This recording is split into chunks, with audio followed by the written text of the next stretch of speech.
Hey, this is Pastor Jerry Maynard II. So glad you joined us for Soul Success. This is a ministry that we focus on the inner man as we grind, as we achieve, as we are going to be successful in life, achieving our business plan, achieving our vision plan, achieving our goals and desires. Never forget that as you work your physical body, as you work your success and the tangible things, make sure that you work your inner person, that you get better, that you get stronger, you grow your faith, you grow your patience, your love. You grow you, because who you really are is on the inside. It is not on the outside. Never forget that the things that are external cannot make you inside happy, fulfilled, and make you gracious. And so we want to talk about how do we make it so that you have soul success as you're dealing with success. And I'm so glad we have our guest for part two, the Playmakers. And we have the president of the Playmakers, Brother Johnson. Welcome to the show, bro. Glad you joined us. Go ahead and tell us about the Playmakers. Introduce one of the members of the Playmakers. Absolutely. My name is Terrence Johnson. This is Enrique Silman. We're on the behalf of Playmakers Nashville. We are a social service organization, nonprofit that got started in January 2021 with the emphasis of focus on improving not only our communities, but also bringing a better social balance as well. And we deem it very, very important to, give back to our communities and to learn from, some of the people that's, had a major mark here in the city and be able to kind of, follow behind those footsteps. Right. Enrique, tell me a little bit about you, what you're doing. My name is Enrique Selman. I'm a realtor, investor, developer here in Nashville. I've been doing real estate for about 5 years, and here over the past few years, as my business has grown, I've gotten more into the development side. I still work with the first-time home buyers and things like that, but mainly now I'm more on the investment side as far as how my real estate goes. From Nashville, been here since I was 12. Wasn't born here. I was actually born in Panama, Panamanian on my father's side, and but been in Nashville all my life, so I'm pretty much a native. Been here since I was 11. Yeah, that's the basis of me. So let's get into it, man. So all of us are successful as we define it. All of us are ambitious. All of us are trying to leave a legacy. All of us are really trying to leave a mark, but also we're trying to have personal success and community success. One thing about the Playmakers that is so unique is that 5 young black men got together to say that they wanted to have not only personal success, but wanted to see a change in the community. What made you say, I'm not going to just focus on me and my family, but I'm going to come together with other men and make a difference? Why? Yeah, and it was very, very important for us, and we all 5 of us, we're in different industries and come from different walks of life. So just kind of building that camaraderie and that brotherhood within each other, we all sought out. We was like, okay, what is our common denominator? We like to help people. We like to be resourceful men. Right. So bringing our talents to the table, being able to display that not only for youth within ourselves, but for people in need, mentorship programs, anything and that such. We deem those things very, very important for us towards hey, we want to leave a legacy, but how do we do that? How do we leave our footprints and then be able to start and kind of, get the initiative around the city hey, these are the guys that can be boots on the ground. These are the guys that can help out with events. These are our guys that can help out not only in the community, but in those type of aspects of things. Why was it important for you to become part of Playmakers? It was important for me because I feel like iron sharpens iron. As you're growing and as you're building here, being a lone wolf and being by yourself, you can only go so far. You need a team. You need a group of like-minded individuals who are pushing for the same type of goals that you are. So I just feel like I've always wanted to have that kind of community within Nashville, and and there's other circles and communities I'm a part of as well. But I think it just makes sense to always have a strong group of people who can hold you accountable. You can hold each other accountable, and y'all can push and try to push towards a common goal. So that was the biggest thing for me. Wow. Can I say this? I've heard so much about crabs in a bucket.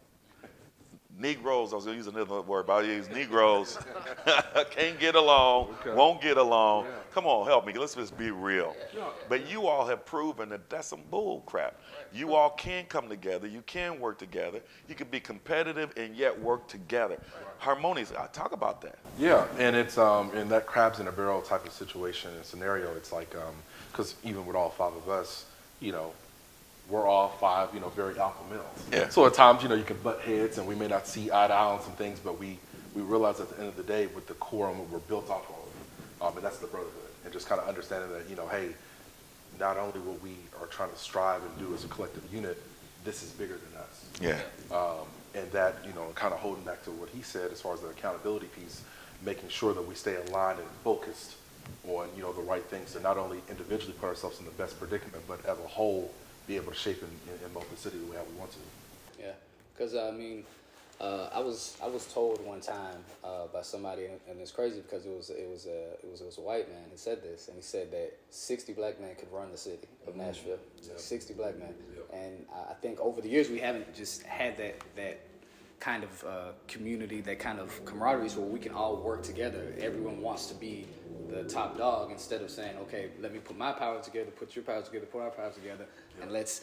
And every different sector of business, every different sector of whatever here is in Nashville, somebody can be part of that. And if we take all of that together, then yes, 60 men could essentially, run the city, and it could be like really an awesome thing, and we can push the culture forward, because that's the main thing, right? That's what we want to try to do. We want to change the narrative of, like you said, the crabs in the barrel mentality and those type of things. We want to show that, yes, we want how powerful we can be together as a unit. Well, let me talk about that, because I see that the enemies of our community are trying to bring back Jim Crow. Enemies of our community are trying to keep us down. And yet then I see black people who are elected, other black people, we can't even have a strategy to deal with confronting what they're trying to do to us, because we're bickering ourselves. Right. And we don't get along ourselves. And then I see you all 5 men working together. And yeah, you all still have your own careers, your own goals and ambitions, your own families, but then you all come together for a common good. And I'm like, man, I wish some elected officials and others could look at you all and say, we can mentor you, but you can mentor us on how do we come together and how do we work together in order to confront what's going on in this world. Absolutely, and I think that comes back with what we all kind of pride ourselves on, is being resourceful. The biggest thing, it's like a trade-off effect between, of course, our difference in generations. You all being able to teach us about certain things, about the history of Nashville, things that you've already seen, accomplished, and done, maybe to, bob and weave around some of the hardships and things that you may not have to go through. And then for us, on the other end of the spectrum is, we may bring different things as far as creativity, a different mindset, difference of energy, More understanding of technology, those absolutely, things. absolutely, those things that kind of sharpens the tool set, so that way both sides benefit, because it's very, very healthy. And we've had conversations with a lot of important people, and they're like, hey, the biggest thing about it is what's healthy. 2 people can want something from each other and it actually be okay. Right. I think we haven't normalized enough of like, hey, Jerry, there's something that I like within you and something that I think that's resourceful, and vice versa. It's just healthy that we can kind of meet each other in the middle and be honest about each other, so that way the common denominator, we're pushing the needle forward. So when I came in, I was your age, and I came to Nashville. I didn't have a mentor. I didn't have anybody to say, hey, I'm going to help you guys. I had to go out here and learn it myself, right? And that was fine, and I did that. But one of the things I did not like is that I saw white boys taking care of white boys. I saw, opening doors, getting loans, showing investment opportunities. I saw a black man who was at the table, but he was the only one at the table, and he made sure he was the only one at the table. And we didn't have this camaraderie like, listen, I'm going to hook you up. I'm going to make sure, because it was like the black man was afraid that if he took care of another black man, the white people wouldn't let him at the table. There you go. And that really was bothersome to me. And then I see you all working together, and I see you all working with other organizations. Y'all help other organizations. Yeah. I'm like, dude, y'all, I don't think y'all know how special and unique you are. Yeah, and like Taryn was saying, that was one of the main things. One of our main focuses was to work with other organizations here in the city. Let's all come together and work together. That's one of the key values of Playmakers, what we're about. When people say, what are you, what are you about? And that's it. I mean, community service, and then also network, because your network is what's going to be able to grow and push things forward. So if we want to work with all the different types of organizations, from nonprofits to LLCs to whatever it is, and understand that it doesn't have to be one big fish or this group is big. No, let's all do this. Let's all come together. We can all eat. We can all win. Right. Let me ask you this question. When you're going out there, you're an entrepreneur. When you're going out there and you're working, you've got to have your armor, because you're in battle. And then as a black man, we really in battle. Talk to me about the challenges of a man being a man. If you want to talk about, I will talk about being a black man, because I have no problem with that. In Nashville, in the state of Tennessee, what are some of the challenges that you face? that you have to overcome in order to achieve your goals, your objectives? I think, one of the things that I've kind of, I've been here now for going on about 5.5, 6 years. And in that corporate sector, we're working different corporate jobs. It's about, and my dad's kind of preached it a little bit, but representing your best brand about yourself, but also staying true. Sometimes, in the corporate sector, you can get kind of defined by making sure that, oh man, I want to make sure that I fit in this culture. I want to make sure that I'm not rubbing people the wrong way. I'll walk a certain way, I'll talk a certain way, I conduct myself a certain way. But the thing that I've just, gradually gotten a lot more comfortable with is like, Taryn, you're fine with who you are. Who you are is what got you here. Wow. And at the end of the day, it's like, you got to be comfortable within yourself, so that way people can see just that authentic side of you. It's just like, okay, hey, like, some of the challenges that you may be faced by with, representing your brand and all that stuff is just making sure that, like, hey, not only I want to make sure that I'm leaving a good impact on people, but, at the end of the day, I know that where I'm going mentally, that, I'm going to be able to achieve some of those things that I want out of that situation. Because for all of us, and even in the entrepreneur aspect, we want to do something just for a little bit, but in that corporate sector, for me personally, I want to transition out. I want to learn as much as I can, utilize those resources, and then better those for whatever my next adventure is in life. Let me talk about what you said. I want to talk about when I was growing up, how I was trained. We had two languages. We had the language when we were among white people in white culture in a white corporation, and then we had the language when we let our hair down, we could talk. And so we talked just like this when we were in corporate. I see you all are just you. Yeah. And it's like this whole freedom, I'm not jealous of it, but there is a difference that I can see. Yeah. Can I talk about it? Yeah. Beards, tattoos. Yeah. I'm like, when I was growing up, man, you could never go to an interview and show that you had tattoos or you had a beard, clean shaven, talk like Orko to make them comfortable. Absolutely. Enrique, you laughing, but come on, bro. I mean, it's the truth. I mean, yeah, we had to put on like they would say your butterfly outfit when you go get in front of our counterparts or whatever when you're trying to get this job or do whatever it is. But I think that has to do with a lot with how the culture is pushed forward, our culture, how it's embraced. Of course, they love us in that way. You know what I mean? Our culture and everything. So, being who we are now, it's more acceptable. You know what I mean? Than it was, back then and before. So I think that's a big part of it. Why we can have a little bit more freedom to let our hair down, if you will, a little bit more when it comes. When I was in corporate America, oftentimes I found myself scratching when it didn't itch, laughing at jokes that weren't funny, and I really questioned myself. I'm talking about my soul. Am I losing my soul for this job, for this paycheck? And on the external side, people would see my cards, seeing that I work for the largest law firm, right? And I would get my cards, especially the women, be like, yeah, I work, this law. Oh my God. But on the inside, I'm like, man, I hate going in there because I don't know what this dude's going to say to me. You people and stuff like that. And I'm like, just taking it. Pretty soon I left and, came to Nashville, and then I became an entrepreneur. But that was something that I see is constantly a thing where you have to decide, what can you tolerate? You have to decide, when you're working, there is a culture there. Do you adapt to that culture? And how do you maneuver in that corporate setting? It doesn't matter whether you're the administrative assistant or the chief financial officer. As a black person, there's a culture there. There is. And you got to make sure that you don't lose your soul within that culture. What's been in your experience? Man, I think for mine, it's been more so of, just finding myself or just kind of being like, okay, hey, like, and it kind of goes back to what I was saying a little earlier, just being comfortable with who I am and what I represent. Inside of the culture, I've seen it. I've been challenged by a lot of things by, people ask me certain questions like, oh, what do you do on your weekends? Are you in a relationship? Are you married? Do you have kids? Right. And it's just like sometimes, and, in personal experiences, I've opened up in the past as I've been a little bit younger and it's kind of like, I do this and I do this. And me and my boys, we hang out. Right. And, and sometimes it's came back, maybe not to bite me, but they treated me a little different. Right. Some of their approaches, the way how they, Right.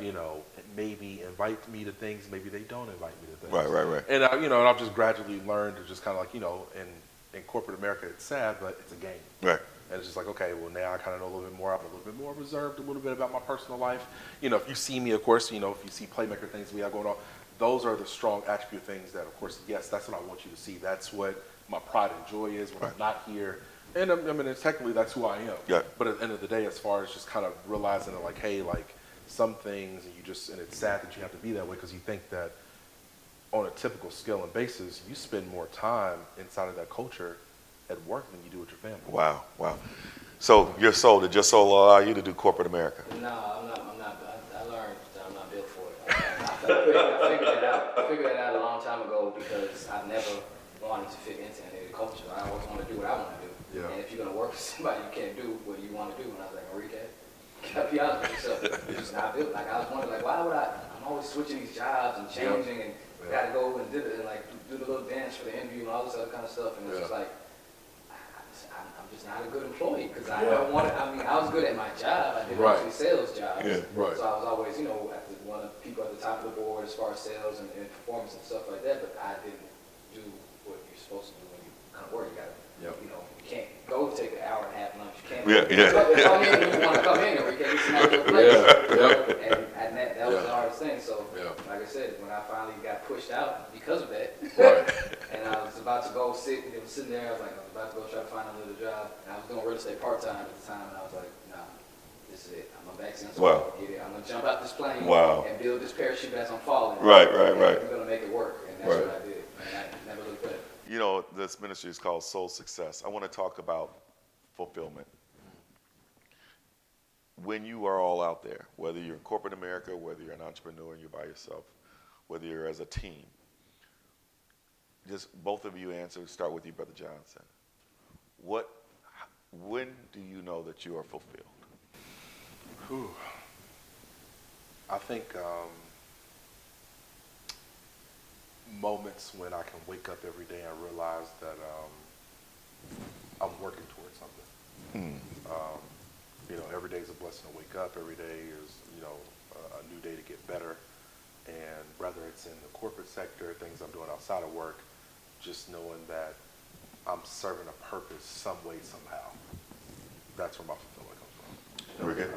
For me, fulfillment comes from knowing that you always have another goal to achieve. Because sometimes you can get stagnant in things once you achieve things that you manifest.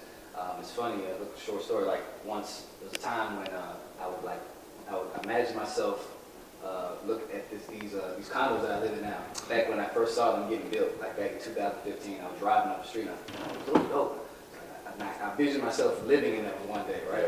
And then I'm coming out of my condo one day and I was like, shit, like, I imagined it and I got chills. I was like, this, I made this happen. And I could, and a lot of times people, once they achieve that goal, like you got to set a big goal. Because once you get there, you can get stagnant in that. So for me, fulfillment is always on, okay, what's next? What's the next thing that I'm going to be able to do? Okay, I've gotten to this point. All right, now I want to own more property. I want to build more homes, or whatever it is. Or I want to sell more real estate. I always having a goal. That's what's fulfillment for me. Fulfillment for me, man, I feel so good and at peace and filled with joy is that when I make a connection and this person got a job because I was able to help them get a job. They got a contract because I was able to help them get a contract. I was able to help them get out of jail. I was able to help. I was that bridge. I was that network. I was that connection. That gives me fulfillment. And I want you all to have fulfillment. That's why we're here for Soul Success every Monday at 7:30. We want to thank the Playmakers. God bless you. We'll see you next Monday at 7:30.